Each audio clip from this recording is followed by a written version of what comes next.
Does anybody else feed hummingbirds in the winter?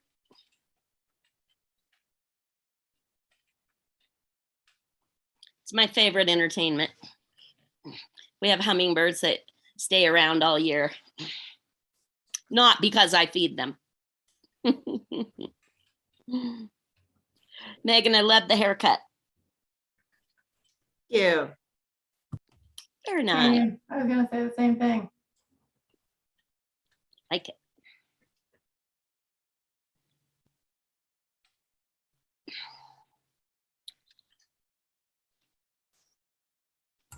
Barb, Yeah. we have a small change to the agenda. Okay. Agenda item 4, which was the transportation electrification Yeah. update from ODOT, has been postponed. Okay. So we'll just have a shorter meeting, which I'm assuming is okay with most of you. I think we can live with that. Number 4, electrification. Got it. Whew.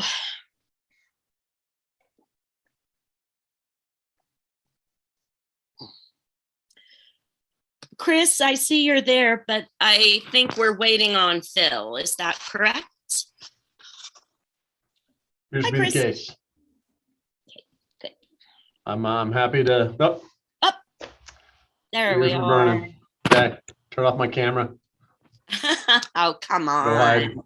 You got a new haircut too. Very Oh, nice. thanks for noticing. Yeah, Yeah. I was hoping you'd notice.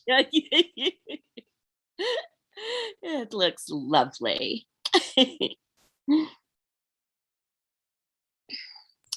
And shall we give Rita just another minute, maybe? And there we go. I speak the names of people and they appear. Excellent. Like your new haircut, Rita. It's new haircut day. All right. We'll call to order this meeting of the Bend Metropolitan Planning Organization. We will call order and have introductions.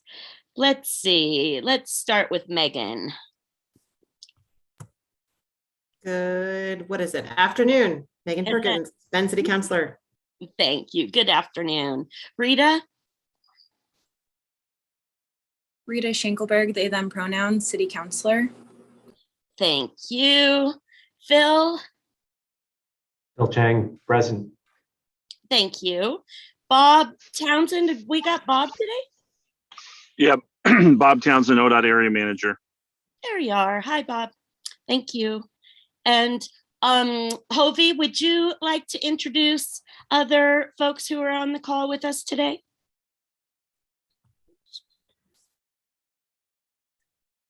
Hovey is not with us today. Oh, I'm sorry, Tyler. Yeah, so we have Tyler Deakey, MPO manager, Andrea Napoli, Bend MPO senior planner is with us. We have Chris Doty from Deschutes County with us. Jenny Umberger is with the city of Bend, is helping run the meeting today. Juan Almeida from the city of Bend is also helping run the meeting. We also have Teresa Conley, who's the ODOT Region 4 public transit coordinator, and David Abbas from the city of Bend, and Cameron Prow, Typewrite 2 recorder, is with us. I think that's everybody. Great, thank you very much.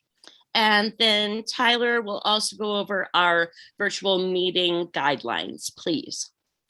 Yeah, and I'll just be pretty quick here. There's a raised hand feature somewhere on your screens that hopefully you can all find, that if you have questions, please raise your hand and we will, both Andrea and I will, and Jenny will keep track of that and try and get you into the meeting or get your question addressed. The video, this meeting is being recorded and is also being streamed on our YouTube channel. And I think that's everything. That's great. Thank you, Tyler. Agenda item number 3 is public comment. Is there anyone who would like to make public comment today?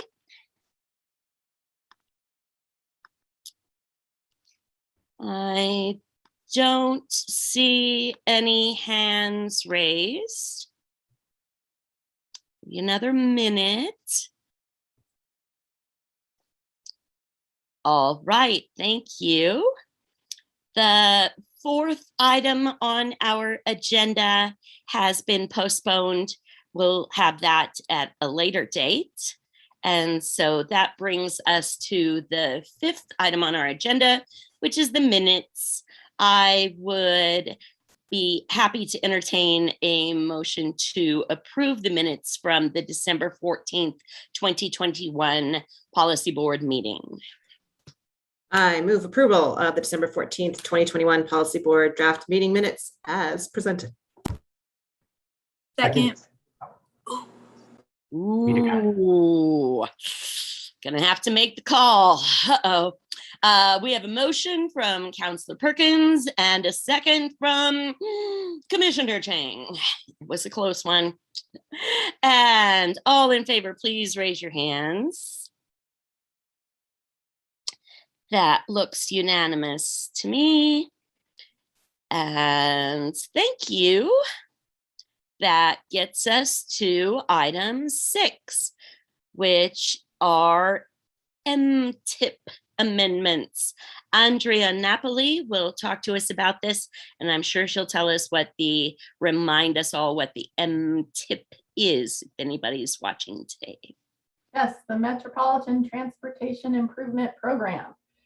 So we have 3 full amendments to projects to review with you and seek your approval. So just a side note here, Hovey processes our amendments. She's on vacation. So if you have a question, I may or may not be able to answer it, but these are all amendments to ODOT projects and Bob is here. So hoping that he can give us more info on these if we need it. So full amendments require a 20-day public notice. Earlier last month, notice was posted on the MPO's website and also went out on the city's news feed, which then sends emails to news feed subscribers. Additionally, emails were sent out to our MPO email group. We did receive some public comments on our amendments here, and I have summarized those on each amendment slide that they refer to. But for the full comments, those were included in your agenda packet. So, next slide. So for the first amendment, this is for US 20 Ward Hamby Road intersection, the roundabout project. So the change here is to increase construction funding by approximately $690,000, and this is using ODOT safety funds. And this amendment is due to a bid cost increase. The public comment summarized here. So the individual was supportive of improvements for safety, but does seek assurance that the bike ped crossings are fully implemented. Any questions or comments on the first amendment? Okay, next slide. So the second amendment we have, this is to the US 97, US 20 Bend North Corridor project. And the change here is to add 13 million to the right-of-way phase. And this is funding from the Infra Grant and House Bill 2017 funds. For this amendment, Bob, I know there's a little history here. Are you able to give a little more explanation on that as far as it being discussed with prior amendments? Yeah, sure. So this is somewhat administrative, just to the process of the MTIP. STIP or our capital improvement program for ODOT, the STIP, has already approved, $135 million project. But the way they improved it 2.5 years ago is it was approved for the full amount, but then as funding became available in program, we would just add it in segment wise. but that's not really how the MTIP works. So every time we have these small additions of funds, it requires MTIP approval for a STIP amendment, even though it doesn't require a statewide amendment. It's just a weird function of how these very large projects work. So this is about the 8th one, if you remember now, adding, because originally the project was added at 40 million, and now we're up to this 121 number, but it's going to go up to 145 here. We're going to continue to add small buckets of money over the next 2 months, and so there'll be a couple more of these. Any questions here on this amendment?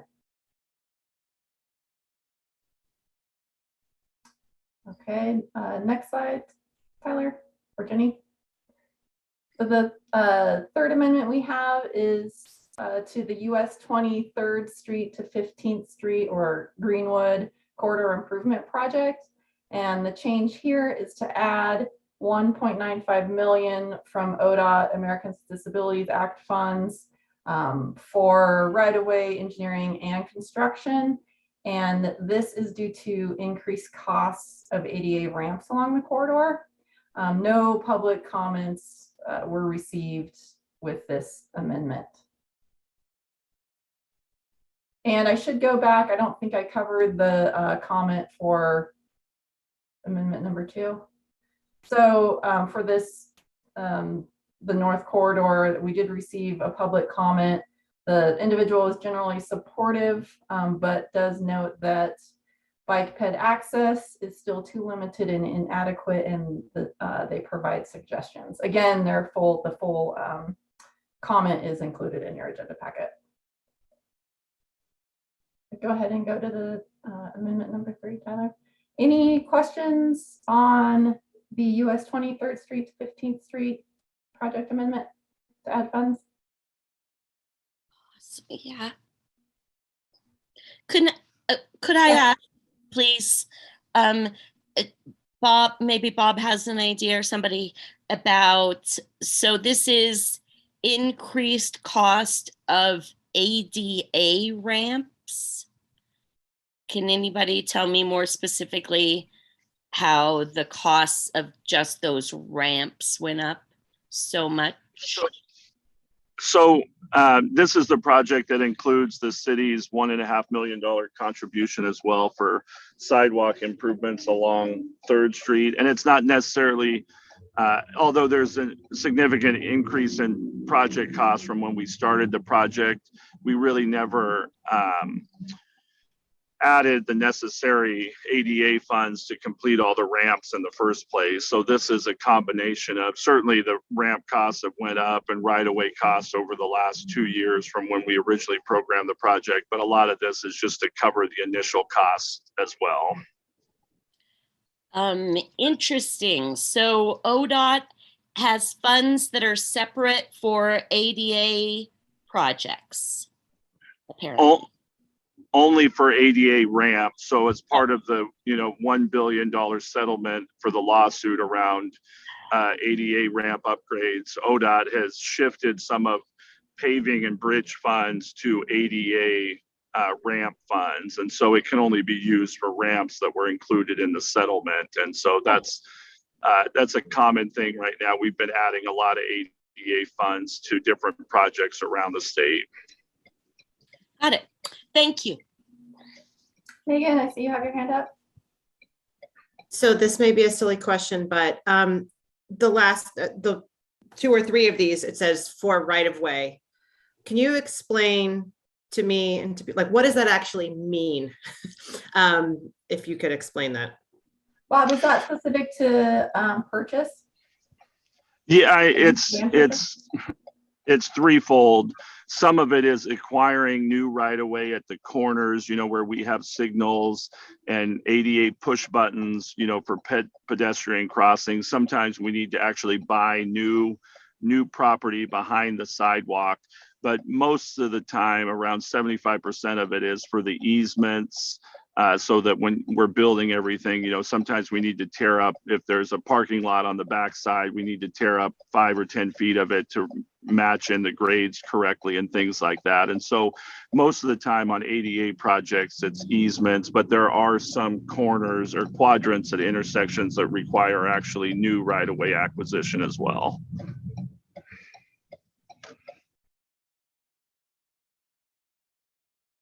Any other questions regarding the 3 amendments?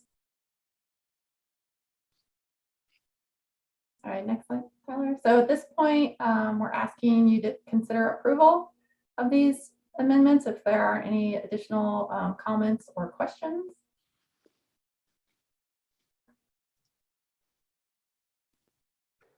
I move approval of the 3 proposed amendments to the 2021-2024 MTIP as presented. Second. Thank you. We have a motion from Commissioner Chang and a second from Councillor Schenkelberg. All those in favor, please raise your hands. Thank you. Bob, did you vote on that one? No, I'll abstain on that one. It's kind of awkward because I signed the approvals for ODOT and then it's hard to approve them twice. That's what I thought you were probably doing. So we have, what does that make, Cameron? 5 in favor and 1 abstention. No, that Sorry. doesn't. The 3 councilors you're have right. 1 vote. You're right. Sorry about So that. we have a 2-0-1 approach. Thank you. Thank you, Cameron. All right. Great. That takes us to the 7th item on our agenda, which is budget committee appointments. And Tyler Deakey will take us through this one. All right, and I'll start and then I'll ask you, Councillor Campbell and Councillor Perkins to help us as well with the discussion. So we have, just to back up a little bit, so our budget committee, we at the MPO have to have our own budget committee, and it's comprised of the 5 board representatives as well as 5 local residents that reside within the MPO boundary. Those local resident participants are on the committee for anywhere from 2 to 3 years. And so we almost every year we have 1 or 2 folks cycling off of the budget committee. And we currently have 2 openings.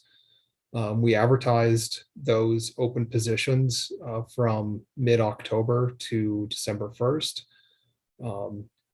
And then we received 5 applications, which I'll get to on the next slide, or 5 applicants applied to serve on the committee. And we met with both Councillor Campbell and Councillor Perkins to review those applications, and they have a recommendation on who to appoint to fill those 2 positions. So you can see on this slide the names of the 5 local residents that applied to serve on the committee, and our 2 councillors, are recommending that Chuck Arnold and Janet Greger be appointed to fill those 2 positions. And I will let Barb, if you'd like to discuss or have any input on that.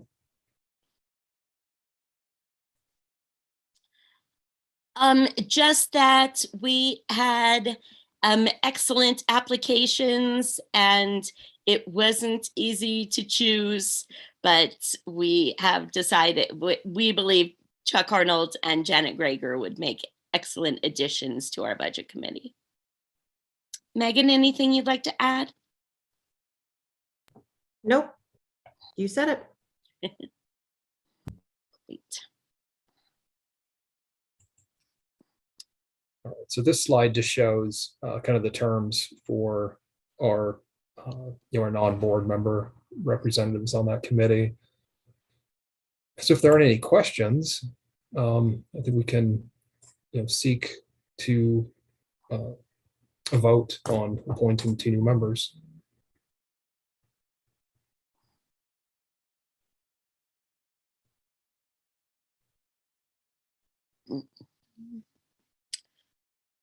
I would happily entertain a motion and a second.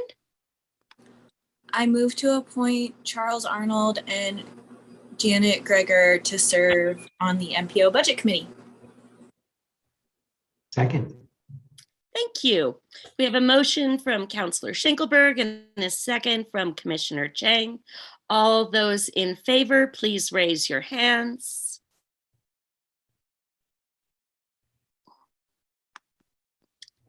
And Bob, I'm sorry, I'm having a hard time. Oh, my camera's not working right now. I'm in favor as well. Okay. Thank you so much. So that's unanimous. Great. Thank you, everyone. The next is item 8 on our agenda, and this is annual listing of federally funded transportation projects. And Andrea Napoli will take us through this. Yeah, so this is called our annual obligation report. And this is an information only item for you, so no decision needed here. MPOs are federally required to publish an annual listing of projects where federal funds have been obligated. So obligation meaning the federal government's legal commitment to pay the federal share of a project's cost. So federal share meaning federal dollars minus any match amount. The federal fiscal year 2021, it runs from October 1st, 2020 through September 30th, 2021. And the purpose of this report is to increase transparency of government spending on transportation projects, as well as showing progress being made on projects that we have programmed in our MTIP, in our 4-year program of projects, our Metropolitan Transportation Improvement Program. So this report is prepared at the end of each federal fiscal year, essentially to tell what actually happened with federal project funding shown in our MTIP during the last fiscal year. So in other words, you know, our MTIP will list projects expected to be funded by year, but the obligation report reveals how that actually shook out. Next slide. So in total, we had approximately 31 million federal dollars obligated in federal fiscal year 2021, and just over 300,000 in de-obligated funds. So that means that, you know, this happens when a project is finished and maybe not all funds were spent, or a project's phase was changed to a later year. So these funds aren't lost. They just weren't used for this federal fiscal year. Next slide. So this slide shows the amounts obligated this past fiscal year by funding program. So we have our Federal Transit Administration, our FTA funding programs, and the dollar amounts obligated there. Our STBG, or Surface Transportation Block Grant Program, Safety, National Highway Performance Program, our INFRA grant. Next slide.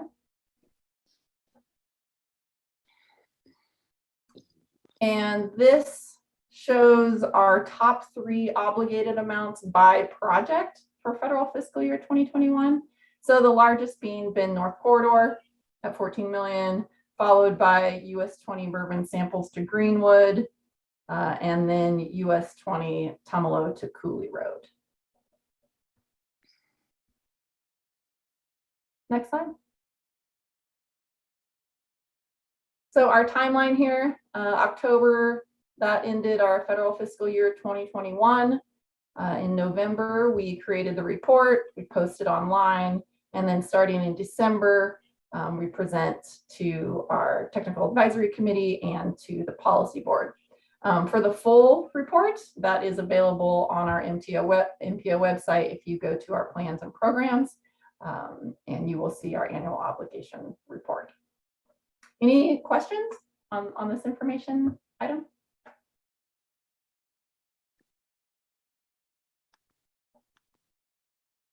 Okay, seeing none. I believe that's the last slide I have for this agenda item.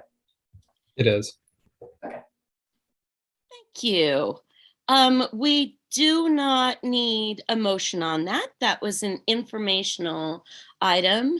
And so just I'll do another quick check for any questions. And seeing none, we'll go ahead and move on to item agenda number 9, which is the 2022-2023 work program and budget. And Tyler Diekey will take us through this item. All right. Just have a few slides here, just want to walk through with you. And so one of our requirements is we put together, MPO, we have to put together an annual work program that identifies all of the work that we will have be undertaking each fiscal year. And it also has to identify all of the planning work that our partners will be undertaking in the, over the course of the fiscal year.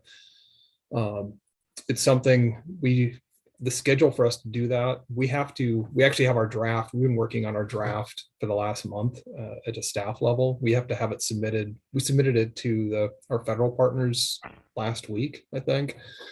And so we start on, before we're even halfway through our current work program, we're already jumping into and starting work on our next work program.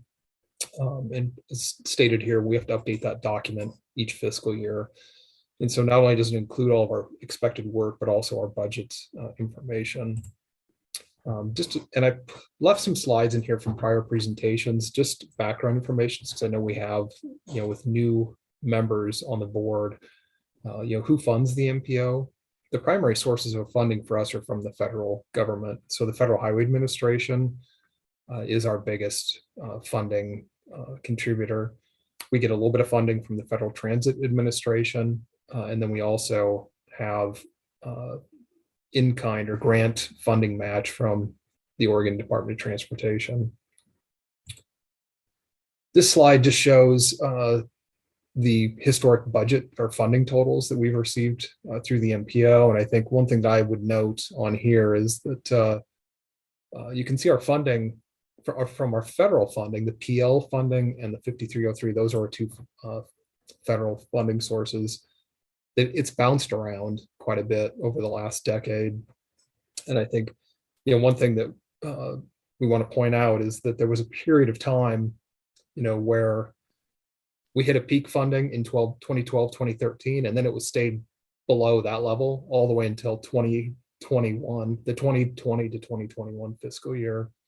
Then it decreased a little bit again, and it's increased again. And we are expecting right now, at least our 2022 to 2023 funding to be the same as as our current fiscal year. That may increase, but we have not received updated information yet. And I think the one thing I would note is, or another thing I would like to note is, at the same time that our funding, it's been slowly, kind of creeping up. The workload that we have been experiencing has increased significantly over the last decade. And as a result of that, prior policy boards have made, the decision to allocate some of our discretionary funding towards keeping our work program whole as possible. Any questions about that slide?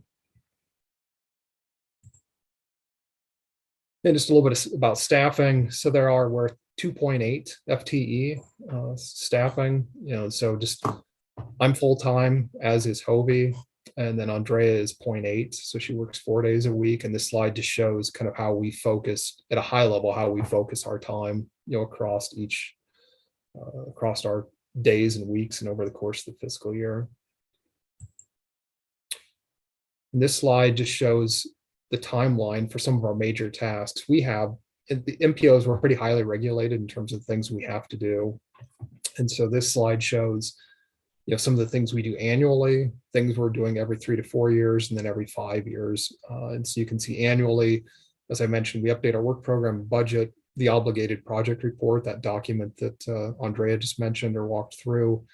We have a Title VI, which is our non-discrimination report that is done each year, and then just maintaining our transportation improvement program, as well as the MTP, which is our long-range plan.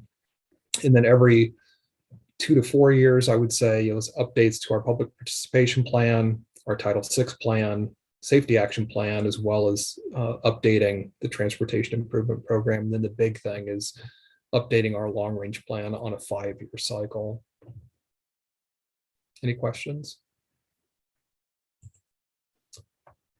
All right, so this slide, we tried to condense everything that we're going to be working on in the 2022 to 2023 fiscal year into a single slide to keep it as simple as possible. And so some of the big things that we have lined up for this next fiscal year will be initiating an update to our long range plan. And we will start that probably in the second half of the upcoming fiscal year. The mobility hub feasibility study work on that is getting started now, and it should be significantly the majority of work on that should be complete in our current fiscal year, but some of it will spill into the first quarter of next fiscal year. The MTIP, we will be doing some maintenance of the current 2021 to 24, but we're also going to be developing a new 2024 to 2027 transportation improvement program. And at the same time, we're working on developing that. We'll be working with the technical advisory committee as well as the board to allocate our discretionary surface transportation block grant funds during that time. Climate change legislation, that's kind of just a placeholder right now. There's a significant amount of work happening at the state level around climate change, and there's a little bit of stuff coming, I think, from the federal government as well, but things are really happening at the state level. And the rulemaking around climate change planning that we're going to need to do, it's still all in a draft state at this point. I think it's going to be finalized probably by the end of this current fiscal year. And so we will be working with City of Bend staff to determine what needs to happen and what that work program is going to look like to meet the new climate change planning rules that are being developed right now. And I expect us to have some work occurring in the next fiscal year, and actually in subsequent years after that. It could easily take us 2 to 3 years to step through and meet those new planning requirements. We're going to continue with some safety planning. We've got some additional grant funding from the state work that we're going to be continuing. We're going to be working on that through this current fiscal year and into at least the first 2 quarters of next fiscal year. On the ODOT side, the 3 big planning projects within the MPO are the interchange plan down at US 97 and Baker Road. ODOT will be kicking off work fairly soon on a refinement plan for US 20, and that's focused primarily on the segment of the Greenwood segment, so from 3rd Street all the way out to Powell Butte Highway. And that should kick off, I think, in February or March. And that plan will be utilizing the MPO board as a steering committee. So you all will be pretty heavily engaged in that planning effort. The other big project on ODOT's plate in the MPO area is doing an area plan kind of in the vicinity of the US 97 Reed Market Road interchange. And it's not only the interchange, but it goes all the way over to it'll extend from the roundabout at Reed Market and Bond east to 4th Street on Reed Market and 4th Street, and then also on a segment of Reed Market north and south of the 3rd Street intersection. And I think that will probably start late this fiscal year. So it'll be 4th quarter of our current fiscal year. And then on the data side, continuing our work that we do right now, working with the city and others on maintaining crash data and transportation, like traffic volume data. We're doing a tremendous amount of work right now on updating our transportation model, and that will continue probably into next fiscal year. We have federal performance measures that we need to continue to track and report on, and there's our next series of reporting dates are coming up later this year into next fiscal year. And then the other thing on data side of things that we're kicking off now is we will be this will be like all the MPOs in the state as well as ODOT, conducting a pretty detailed household travel survey. And so preparations for getting that survey up and going have started now, and that effort will extend through the end of the 2022-23 fiscal year. So any questions just at a high level about any of those major activities that we currently have programmed or that we're expecting to be working on next fiscal year? Andrea, did I miss anything, or do you have anything to add? I think you covered it.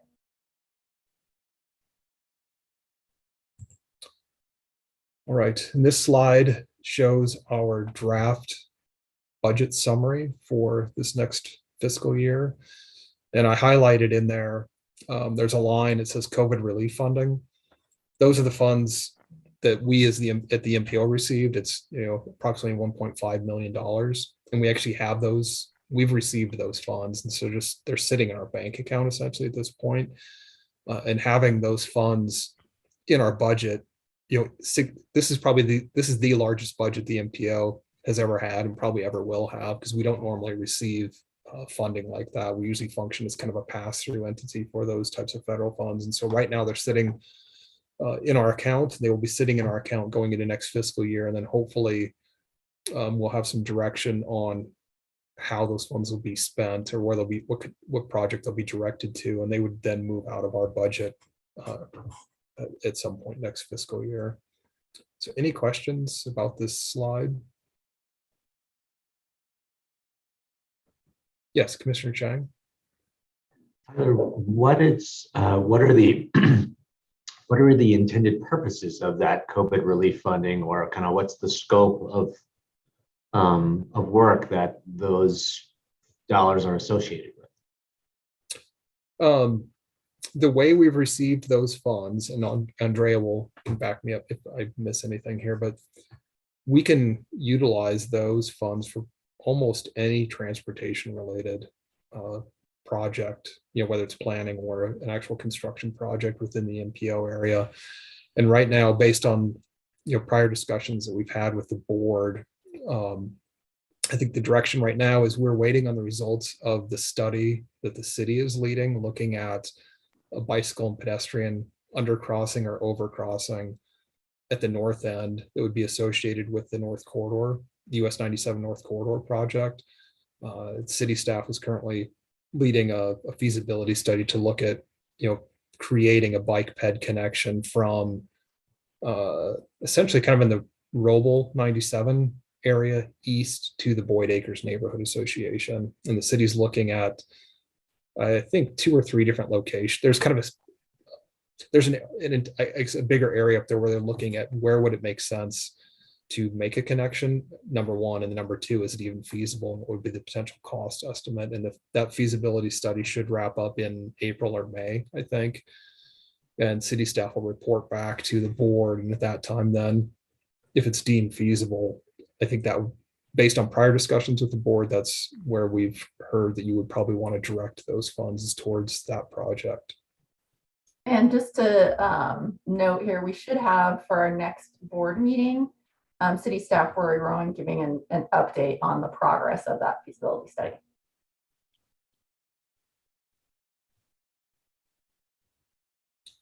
So any questions about this slide or any of our the budget line items that are shown on there? And we'll walk through this in a little bit more detail when we get to our budget committee meeting and stuff, because you can see our it's broken out by our work task area and that type of thing, but we will get into that a little bit in the future, at future meetings. Any questions? All right. And so this slide just shows that schedule. So we're in the process right now of, we've developed our draft work program and budget, taking it out to you, our technical advisory committee, and then we'll also be meeting with ODOT and our federal partners to walk through this, I think in the first or second week of February. So that's coming up. We will hold our budget committee meeting in either March or April. And then we will be seeking policy board adoption at our either April or May committee meeting. With that, that's all I have about our draft work program at this point, unless you have any other questions or comments.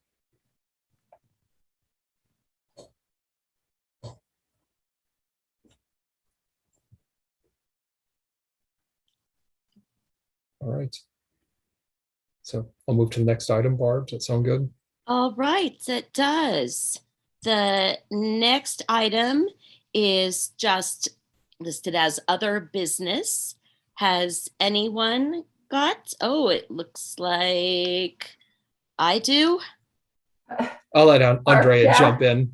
on this one. Barb, I hijacked this entire slide. So the Bend Mobility Hub feasibility study has just kicked off with our consultant. This study is the result of a joint grant application between the Bend MPO, Cascades East Transit, and the City of Bend. And we all have our individual roles here that we're serving for the study. So the goal of this study is that we want to determine the best approach to implementation and management of mobility hubs. But we have a lot of questions. So, you know, where should they be located? What types of amenities should they have? How do we scale them? Because one that's, you know, maybe in a downtown is going to look much different than one that's potentially in a residential area. Who owns what? Who manages what? You know, are there synergy opportunities with private development? So a lot of questions that we're hoping to answer with this study. Tomorrow is our first technical advisory committee meeting, and that is from 2:30 to 4, and it is open to the public. Cascades East Transit is hosting the project webpage. You can search Mobility Hubs Cascades East Transit and it'll pop up for you.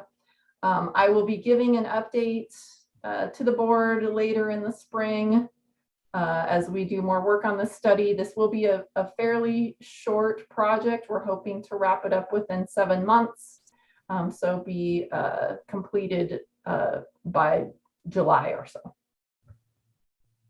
Any questions on the kickoff of the study or the study in general? Yeah, Commissioner Campbell. Thank you. Is the school district and the parks district, are they involved in this planning work, this study? They are. So we're using primarily a standing committee as the technical advisory committee. So one of CET's standing committees, and then we have a few other individuals on it. We do not have, on the advisory committee, we do not have someone from parks or the school district on there, but we will be giving, you know, updates to the board and can give updates to the advisory committee where we do have representation on there with the study. So that point is good, Barb, because I will schedule a time on our MPO technical advisory committee to give an update on this project. Okay. How about the library district? No, they're not on the advisory committee. You know, this is very late because I see the first meeting of the advisory committee is on the 19th, but it seems like ideally, if we could get just ex officio people from those agencies to attend. I personally had one meeting with the director of the library and their communications person, and they said to me that they thought a mobility hub, we might be able to put one at the new library location, which I personally think is a very exciting idea. And it seems, and then now that I think of it, the college and the university as well. So again, I would just say ex officio, shoot an invitation to them to see if they would like to send anybody, just invite them. You know, I know those. Yeah, of course. So we have CET is leading the public engagement and the advisory committee. So I will make sure that we have contacts from all those and that they also get invitations to future advisory committee meetings. Thank you, Andrea. I appreciate you doing that. Great. And otherwise, I will just say, I am so excited about this. I have been waiting on this, and I just really, this is going to make such a difference for our community when we finally get a couple of mobility hubs in place. This will be essential in taking pressure off of our Hawthorne Street station which frankly has really outgrown what it was ever designed or planned for. And so just super excited here to hear about the work going on with this. Yeah, thanks. It's been a while since we've actually submitted the application to getting the work going. So we're all very excited. Yes, thanks. Great. Any other comments or questions? Megan? This is other business, so I can wait. I think I'm just going to make you wait long enough to say, anybody else Mobility Hub comments or questions? All right, Megan, why don't you go right ahead? Okay.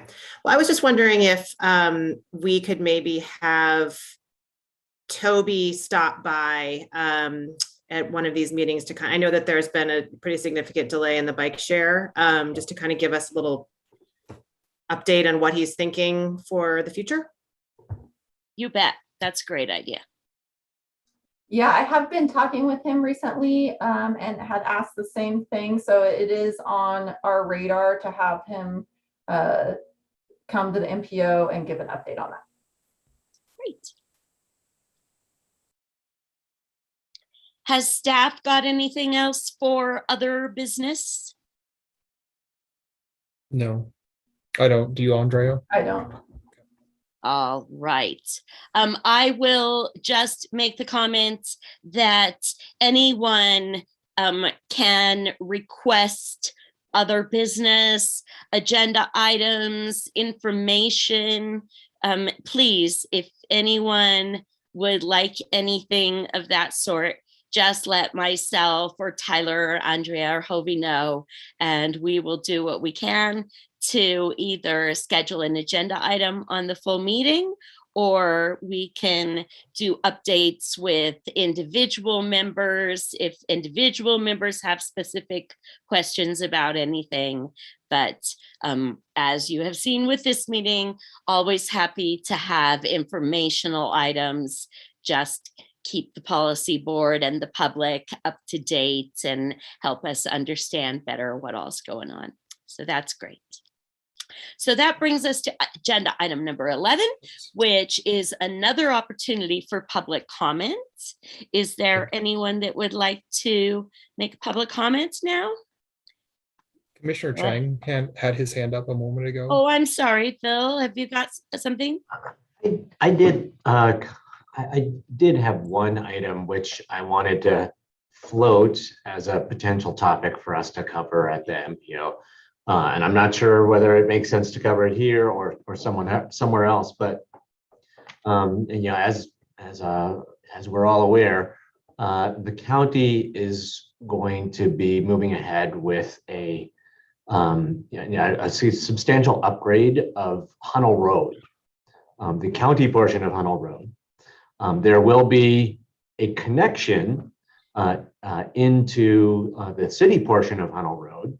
And there's also, some, major development projects planned right in that kind of band of land that's north of Cooley.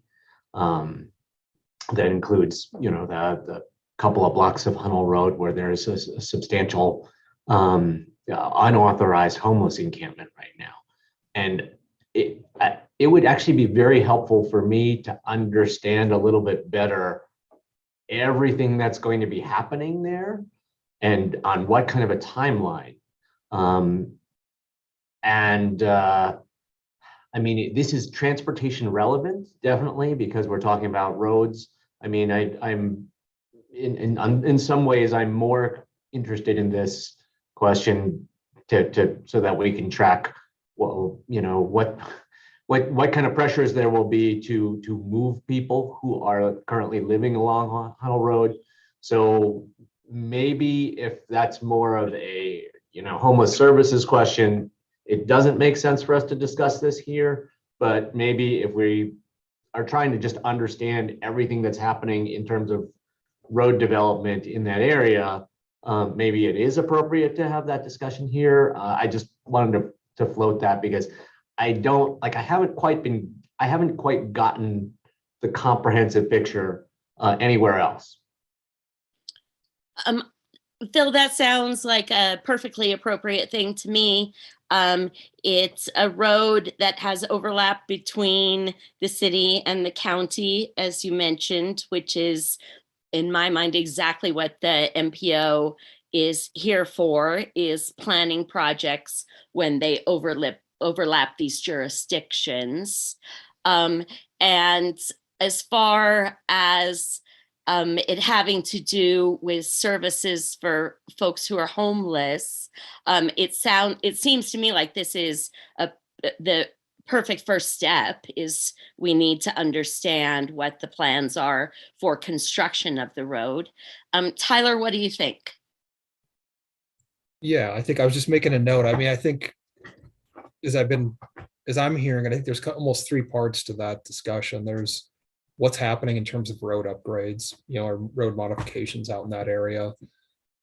What is happening on the development side of things in terms of, what's if current status of potential development in that area north of Cooley especially, and then addressing, an update on the homeless encampment along that corridor. I mean, does that sound right? So there's kind of three parts to that presentation and everything that's happening on those three, at least a high level overview of all three of those issues.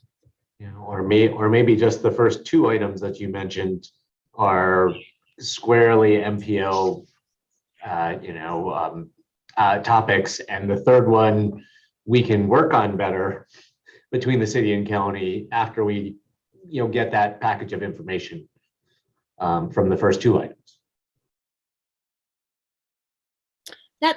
That sounds right to me. It's we know how hard it is to schedule any additional meetings, especially when they're joint meetings. So taking advantage of an MPO meeting, like you said, Phil, to at least get information about the first two items, the construction and the development. And then from there, we can decide if we need to have a further meeting that might be more appropriate to be some sort of a joint city-county meeting, specifically about the issues with homeless folks there in the area. Does that sound right to you, Phil? Yeah, that sounds great. And I mean, the development along the north side of Cooley and, the connection of Hunnell Road, I mean, that has all sorts of implications for,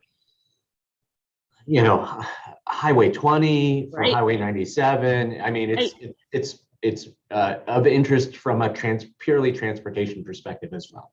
Absolutely. I'd be very interested to know the timing with respect to the North Corridor project.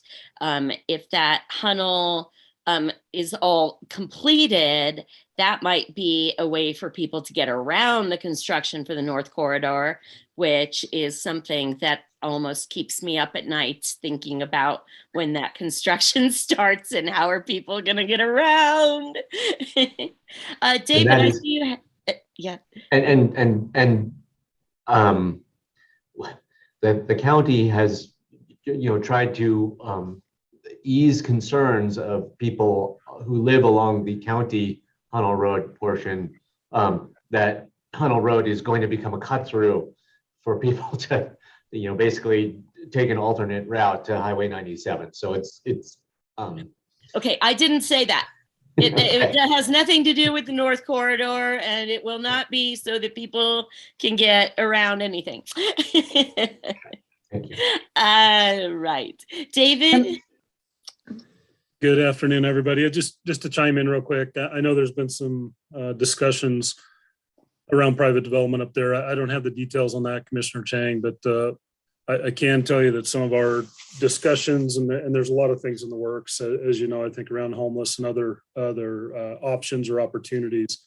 The desire that we've talked about for months would be to have those other options, viable options in place to be able to clear out Hunnell as far as the homeless camp. prior to both the county Hunnell Extension project as well as the ODOT North Corridor project really kicking off with a design builder this spring, just from a safety, detour, construction traffic, all those things, not that we're necessarily detouring Highway 97 traffic through there, but there's businesses up there that's their exit route to go northbound on 97, for example, at the Cooley traffic signal. The timing of that was, we were shooting for this spring sometime, and today it's been really just trying to kind of manage it, get it cleaned up. Still work to do there.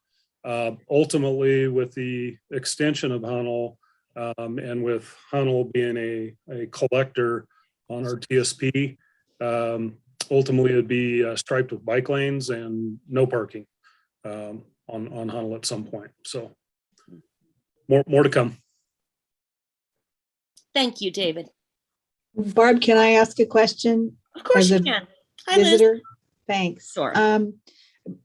My question regards whether or not the process on Hunnell is going to include an analysis of the impacts on the Roble and Cooley Highway 20 and Highway 97 intersections, whether that is going to be looked at, or if it has been looked at, where I can see that. Does anybody know? If you get information on that, I would really appreciate it. Also, the cut through that nobody wants to talk about. My understanding is that ODOT has always been interested in any alternate routes that run parallel to Highway 97 and Highway 20 that can provide some alternate access both to those local areas, but also for people who are looking at a longer trip. And I wasn't under the impression that that was a bad thing, unless you were in that immediate neighborhood and you don't want that traffic through there. So I wasn't aware that was a problem. If it is, I would be interested in talking to somebody about that and getting a better understanding of it. Because when I've talked to ODOT, what I've been told was that anything that we can do to relieve some of the pressure, particularly with regard to local trips on 2097, they're in favor of. So I would think Hunnell Road for them would be a very positive thing. Perfect. If I could, I'll jump in on that just to clarify. We certainly want alternative routes for local traffic off of 97. And when I say that is, so people who live along Hunnell and have driveways out to 97, we would prefer that they use Hunnell and not 97. And that's really the alternate route approach there. We're not in favor of alternate routes to 97 for general traffic, right? Like Redmond to Bend traffic, that's not suitable. But certainly moving some of those private accesses off 97 or Bowery Lane there, that's definitely a benefit of Hunnell. And to your other question, since the Hunnell extension is in the county's TSP and the cities to the extent that it overlaps, all of the modeling for the North Corridor project and other projects up there includes that connection in the analysis. It's such a low volume, I don't anticipate there's probably very much discussion on it in those reports, but certainly it contains those elements. Thank you, David. Thank you, Bob. And Chris, I see. Sorry. It's all right. I think he'll forgive you.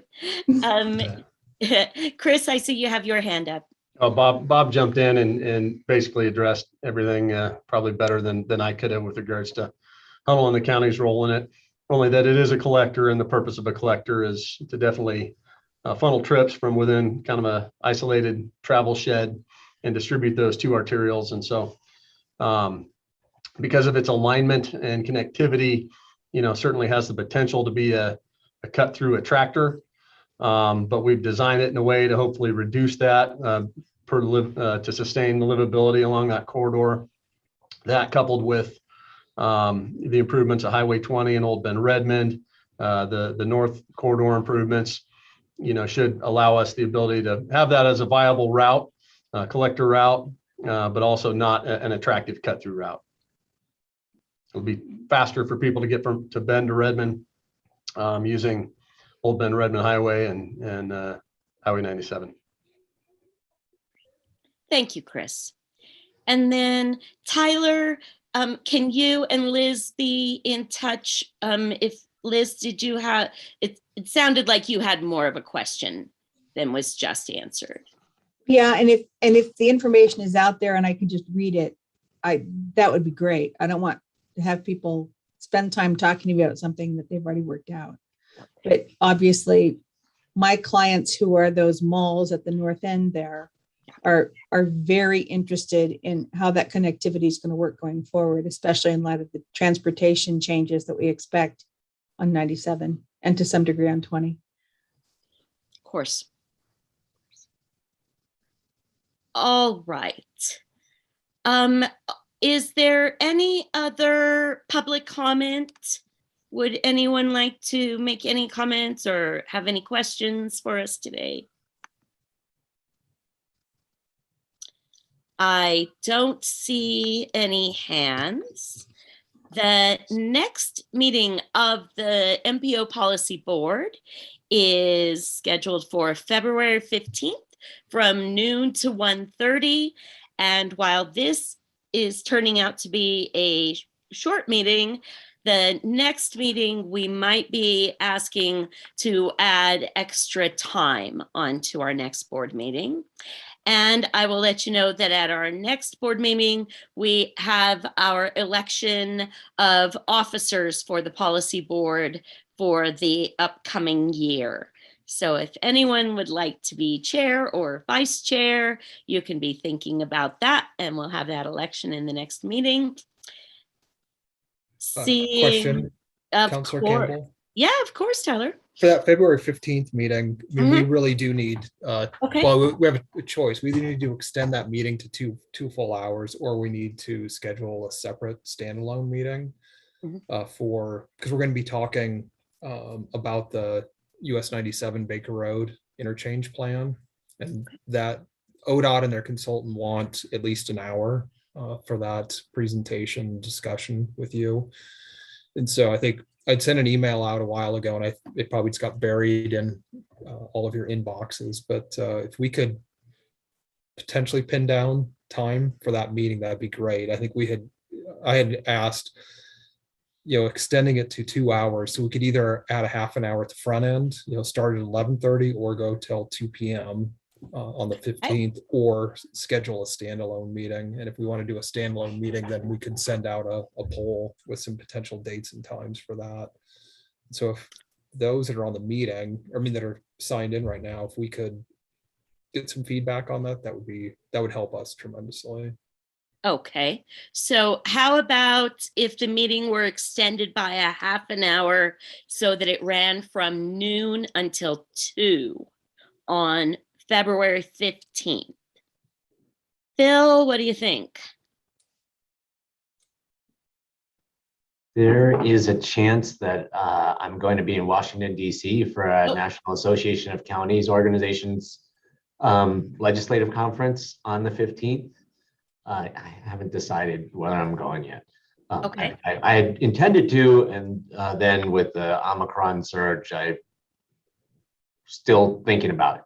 Okay. So you might ask if Chris could represent us for the county, then you might ask Chris how that works. There we go. Chris, I'll be here. Okay, and would it matter to you either? Could you also do half an hour at the front of the meeting if that were better? I could. Okay. Either way, it's fine.